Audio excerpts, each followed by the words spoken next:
Oke, Ananda semuanya, sebelum pembelajaran kita mulai, silakan Ananda keluarkan dulu buku tulisnya, buku catatan, perlengkapan alat tulis yang Ananda butuhkan pada saat kegiatan pembelajaran. Ya, terima kasih semuanya. Oke, sebelum kita lanjut materi kita mengenai kepemimpinan ini, Ibu mau tanya dulu sama anak-anak semuanya, apakah ada yang bisa mereview pembelajaran kita pada minggu lalu terkait dengan pengertian dan syarat-syarat untuk menjadi seorang pemimpin. Ayo, siapa yang bisa? Silakan angkat tangan. Raise your hand.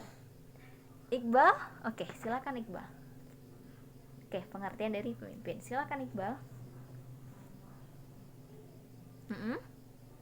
Oke, good job. Thank you Iqbal. Applause to Iqbal.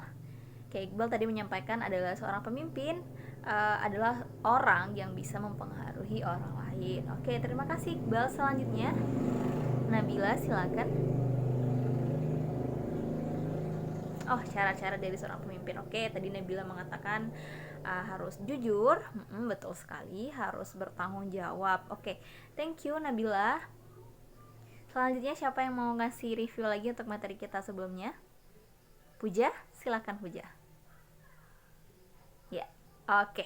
Tentang syarat-syarat menjadi seorang pemimpin harus berani, harus adil ya. Pemimpin harus adil.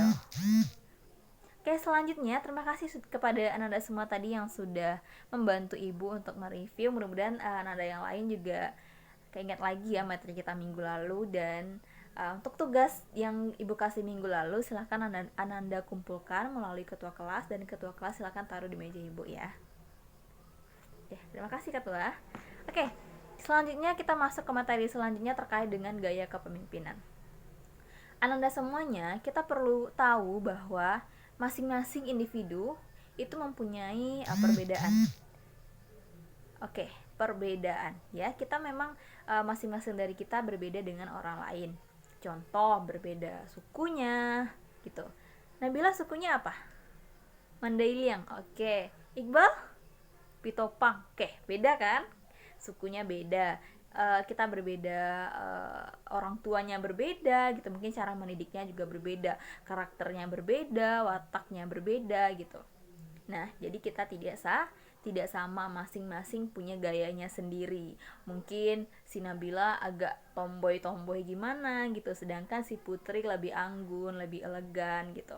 Ya, masing-masing kita punya perbedaan. Begitu juga dengan kepemimpinan. Masing-masing pemimpin punya gayanya sendiri dalam memimpin. Kenapa sih Bu? Ada yang mau tanya kenapa sih pemimpin tuh punya gayanya sendiri dalam memimpin? Yaitu tadi Ananda, karena mereka punya latar belakang yang berbeda.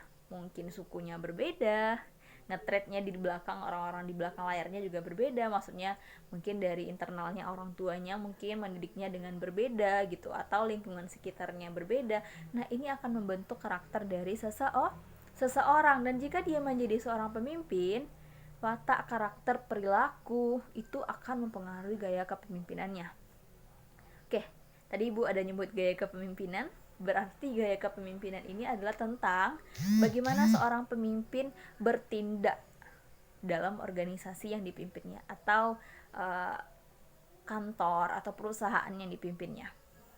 Ya, berarti seperti yang Ibu bilang tadi, gaya kepemimpinan ini terbentuk karena memang karakter orang-orang itu berbeda, dan gaya kepemimpinannya juga berbeda ya. Oke, ada beberapa gaya kepemimpinan yang sudah disepakati oleh para ahli. Yang pertama itu ada demokratis, yang kedua ada otoriter, yang ketiga ada birokratis, yang keempat ada partisipatif, yang kelima ada permisif, dan yang keenam ada bebas, gaya kepemimpinan bebas. Nah, untuk minggu ini kita akan bahas 3 gaya kepemimpinan terlebih dahulu. Ya, yang pertama demokratis, yang kedua otoriter, dan yang ketiga birokratis. Coba, kan kemarin Ibu sudah suruh baca ya mengenai gaya kepemimpinan ini. Siapa yang tahu sih demokratis itu apa? Puja, silakan sayang.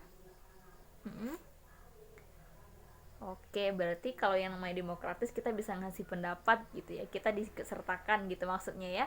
Oke, bagus sekali, good job Selanjutnya siapa yang mau ngasih pendapat lagi? Ada yang tidak setuju atau menambahkan mungkin, Ananda? Oke, berarti Nabila.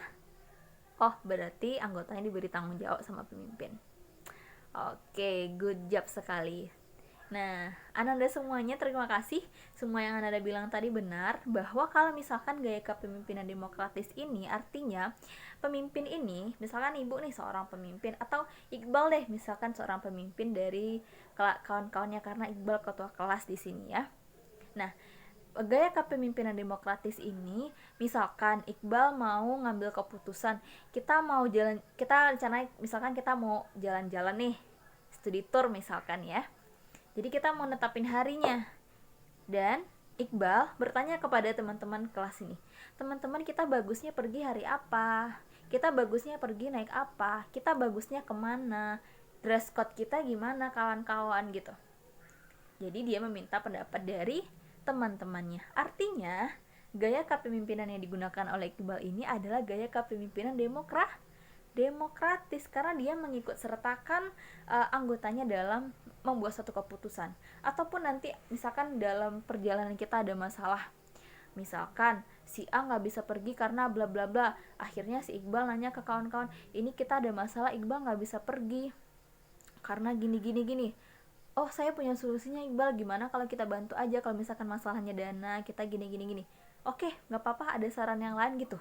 Jadi seorang pemimpin meminta saran, masukan dari anggotanya. Artinya ini merupakan gaya kepemimpinan demokratis. Nah, sudah Ibu contohkan juga tadi ya.